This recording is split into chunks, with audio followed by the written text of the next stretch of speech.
Hey everyone, welcome to today's video. Welcome back to Zero Town. What's happening? What is new? What is cool with you? Tell me in the comment section down below.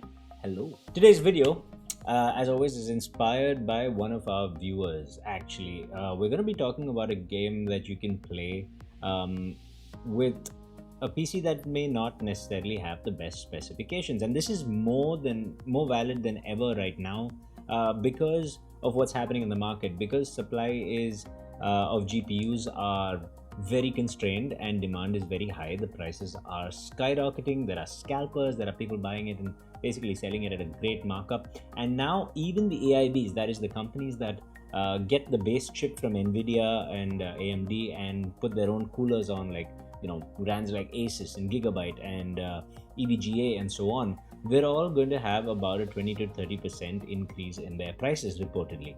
So it doesn't look like the GPUs are getting any cheaper, which means a lot more people will have far greater difficulty getting their hands on a good PC build with a good graphics card, which means a lot of people are going to either stay on mobile or use their old PCs for the next few years, or maybe turn to console gaming.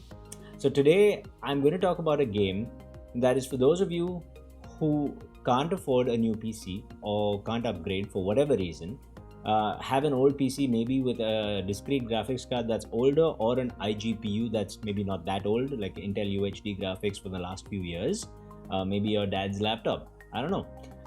But either ways, if you wanted to play a game like Call of Duty and you can't run it because the new Call of Duties are all very difficult to run on PCs that are anything lower than specs that are a couple of years old, then maybe you should try and have a look at this game. The game we're talking about today is IRONSIGHT.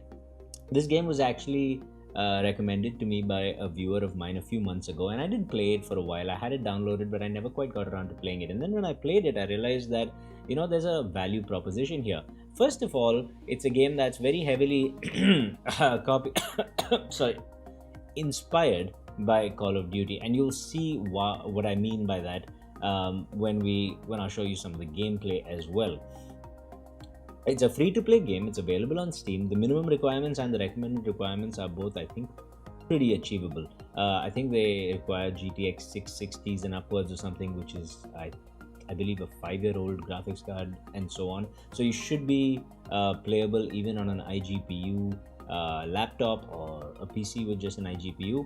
It gives you that first-person shooter experience like Call of Duty, but it gives it to you on a PC. And I'm just going to minimize my camera a little bit over here, and we're going to have a look at some of the gameplay. I'll take you through the basics of the game. You get to see what it looks like. All the graphics, the gameplay is on graphics set to medium or high, but nothing close to ultra, which it achieved. And in my experience, the difference isn't that much, so it shouldn't really make a difference to you. Even if you play it on medium, you'll be fine.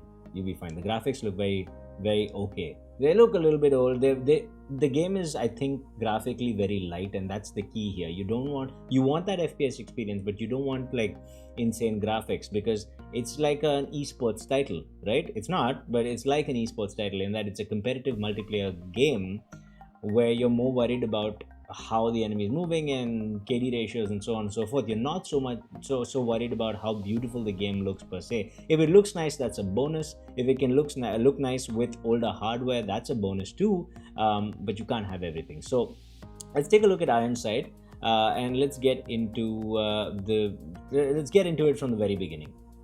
Okay, so here we go. First off, this is the loading screen of the game. It starts like so. As you can see, there are data centers that you can choose from, and there are, to my knowledge, 5 data centers. You have Asia, you've got EU, Russia, and CIS. I'm not sure what CIS means, but EU, Russia in that range. North America, South America, and SEA. Again, I'm not sure what SEA is. Maybe it refers to Southeast Asia, maybe? It could be Southeast Asia. So they've got Asia and Southeast Asia separate. That's interesting. So I'm guessing Asia means further like Korea, Japan and whatnot, and Southeast Asia means more India, Sri Lanka and Thailand, that sort of region. And which means I get 124 to under 150 millisecond latency on these two server options, which is pretty good for me. Where I am, there's usually no servers around and I always have to play at these kind of latencies, but as long as that's available, it means the game is playable. It's not perfect, but it's pretty playable. Right, so when we get in, you can choose any one of those servers and you just get right in. Right, let's get right into the game. The first screen you see is this little loading screen. Sorry, this little home screen here. You click on the shopping cart and you can see a bunch of things that you can get for money, or using these 2 types of coins or 3 types of coins you have. I don't know why all the games make so many different types of coins and such a complicated system. Like, who cares? Right, so your basic coins are the GPs that you get in gold. You can see the G up here. 144,000 or so is what I've got, and I didn't spend a penny in game. What I've got is purely because of the in-game rewards. Every time you log in, the first time you log in you get 100,000+, and then every time you log in you get a few $100 and so on that you can spend on things in game, and I'll explain how that works in a little bit. So you've got your free gifts that you can open up, and the box gives you, see, there you go, 300 GP right there. And then if I go to the storage box, this is where you get all your free stuff. You receive everything. Every day you go click on one, you get a whole bunch of things. You can use each loot box for a certain thing. You click on the gun icon, you see your equipment. You've got your guns, you've got drones, you've got loadouts, and you've got drones. Your drones are basically like your score streaks or kill streaks, and you can choose which one you want. You can set it up. It works on a timer cooldown, just like a certain other game that we all know and love. I'm not sure if the cooldown is accelerated with your kills, but definitely a lot of the things that were available were very similar to COD, and then they've got a few other things that are nice little additions as well, which is why I said inspired, because they have done some of their own stuff in game, although a lot of it is very similar to Call of Duty. You've got various attachments, you've got sights, you've got rifling, you've got different kinds of reticles that you can choose from, and so on and so forth, and you can customize your weapons as you go on. As you play the game and you progress, you will unlock these guns and their attachments and so on. Right, in that respect, again, very familiar experience so far. One of the things that is different in this game is that there are some of the things that you will earn, like a syringe, for example, is valid. Your stim, basically your stim in Call of Duty is the same thing, or a certain kind of mine or something that you can equip as a tactical will be valid for 1 day or 7 days or something, and that's a bit of a weird mechanic. So whatever you unlock, it's valid for a certain number of time, and then you lose it, and then you can buy it back with money, and you can extend it with money, extend the validity of that attachment with money, with coins. But usually you don't need to spend, because you get enough coins, and B, the loot boxes you get for free every time you log in usually have some attachment or the other available to you, whether it's the stim, whether it's it's a certain kind of trip mine or whatever. It's all available in there, so you should be able to get it. You could play this game and just say whatever's in the loot box today, I'll use that only, and you know, it could be a bit of a challenge for you. But it's a strange little way of doing it. I don't know if it's of any use. I don't know if there's any need to do it that way, but you know, the game developers decided to do it that way, so that's how it is.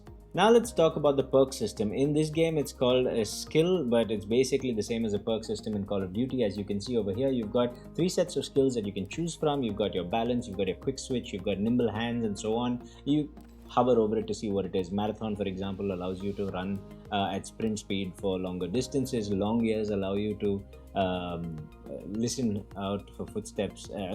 Enemy footsteps are louder, so on and so forth. It's pretty self-explanatory, but if you want, you can click on it and have a look. Then you've got a bunch of skins you can choose from, and just like Call of Duty, the skins are mostly irrelevant unless there's a certain dark skin that allows you to blend in with the background or hide in the shadows and be a little, you know, some tactical use. I don't really see the point of skins. It's just for you to enjoy. If you want to get it, you can unlock a certain something and use it if you so wish, but it's not going to make that much of a difference in game, at least in my opinion, except to, you know, wow your teammates and enemies and so on and so forth. You've got various weapons. You can see you've got the MP5, you've got a sniper, and so on. Very similar weapons, and you've got a large variety of weapons. I have only played the game for a few hours, so I don't know all about all the weapons, so I can't shed much light on that. But one of the things you can do is you can play something called gun game, and you've got different game modes that you can use in this game. One of them is a gun game, which is it's called the gun deathmatch actually, and it's very similar to gun game in Call of Duty in that you start off with a gun.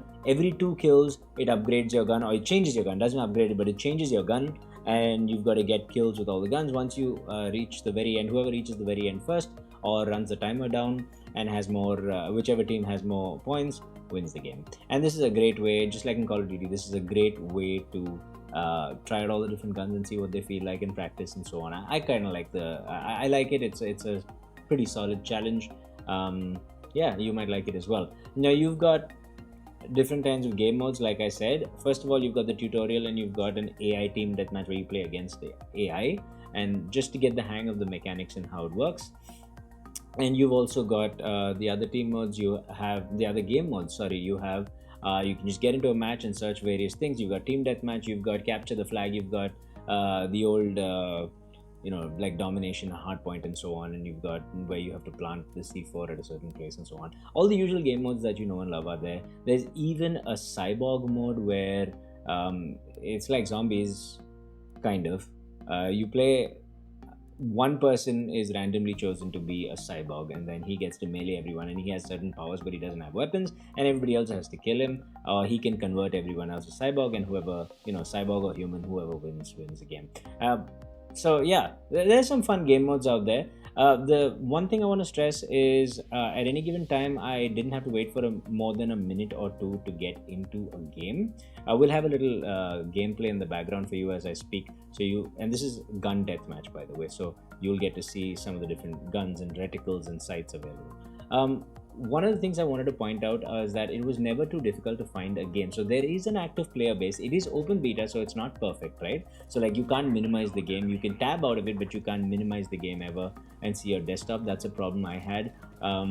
They have other issues in game as well, like certain latency issues. Sometimes, every once in a while, you'll get shot around, seemingly around a corner, which is very frustrating. Doesn't happen quite that often, but it does happen. It's happened enough times that I feel the need to mention it. It is an open beta. It's still in progress. I don't know how old the game is and how long the progress is going to go on, but it is a playable game with an active player base that very much gives you the Call of Duty arcadey Call of Duty sort of feel, like the old Black Ops and so on. Without taxing your computer much, without needing you to have any expensive computer parts. The game is fun. Movement is pretty good. It's very much like COD, and none of that slide jumping and so on and so forth. You don't have any of those mechanics just yet. What the newer Call of Duties and Apex Legends of the world have. But you've got your standard. You can jump shot and do the drop shot thing. Yeah, jump shots are not that useful. Drop shots work very well. And it feels a little bit clunky compared to all the smooth movement games that we have so far, but it is very much in line with the old Black Ops. Even the new Black Ops to a large extent it's a bit smoother, and it has some more mechanics to it, but it's pretty passable. Honestly, the game ran pretty smoothly. As you can see right now, it runs very smoothly. Granted, my PC specs are pretty high, but I don't expect any issues with how smoothly the game runs, even on your PCs. The gunplay feels pretty sharp, pretty good. Despite me being on latency of 120 to 150, I didn't feel it quite that much. Like I said, once in a while you get shot around a corner and it's a little bit weird. I'm going to put that down to some people having amazing aim and being able to pixel click very quickly. But it does feel sometimes like you already got around the corner and you should not have been shot. So that, keeping in mind that, the rest of it feels very good. Hit registration so far hasn't been an issue in my experience. And the graphics are sufficiently good enough to be interesting, but not enough to be too taxing. So that's definitely a good thing. The game itself is not very large compared. It's not going to be a 250 game like a Call of Duty. It's a very basic multiplayer experience only. There's no story. There's no offline mode. There's just an online multiplayer mode, and that's it. You can add your friends in game. You can play with them. You have comms. You've got a ping system, which I haven't figured out how to use, but does exist. And yeah, that's pretty much it. Everything else is straightforward. You will get into this game and you'll get into the groove very quickly. If you've ever played any COD, be it mobile or PC, you'll enjoy this. So yeah, that's pretty much all I have to say. Here's a game from me to you. Yes, I made it. No, I'm kidding. But it's a game that I found because of one of my viewers, one of my oldest viewers. He recommended to me a few months ago because he plays this a lot. I installed it, but I never got around to really playing it. And now that I've played it, I just had to recommend it because it's something that has such a nice, stable experience that you can get at any price point of PC/laptop, which is super important in this day and age, and going forward it's going to be important with the increase in prices that I mentioned before with GPUs and CFP. Laptops are going to get an increase in price as well, by the way. There's enough YouTube videos out there covering that sort of thing, so I'll leave that to them. But yeah, try it out. Tell me what you think in the comments below. If there's something to learn about this game, tell me. And if you want to get in on the stream, we stream almost every day on Trovo and Twitch. And yeah, we can get some games in together. We'll see if we can frag out and make all the active player base, we can make them fly a little bit. That'll be fun. But till next time, enjoy, have fun, stay safe, stay happy, stay peaceful. But above all else, stay colorful. Peace.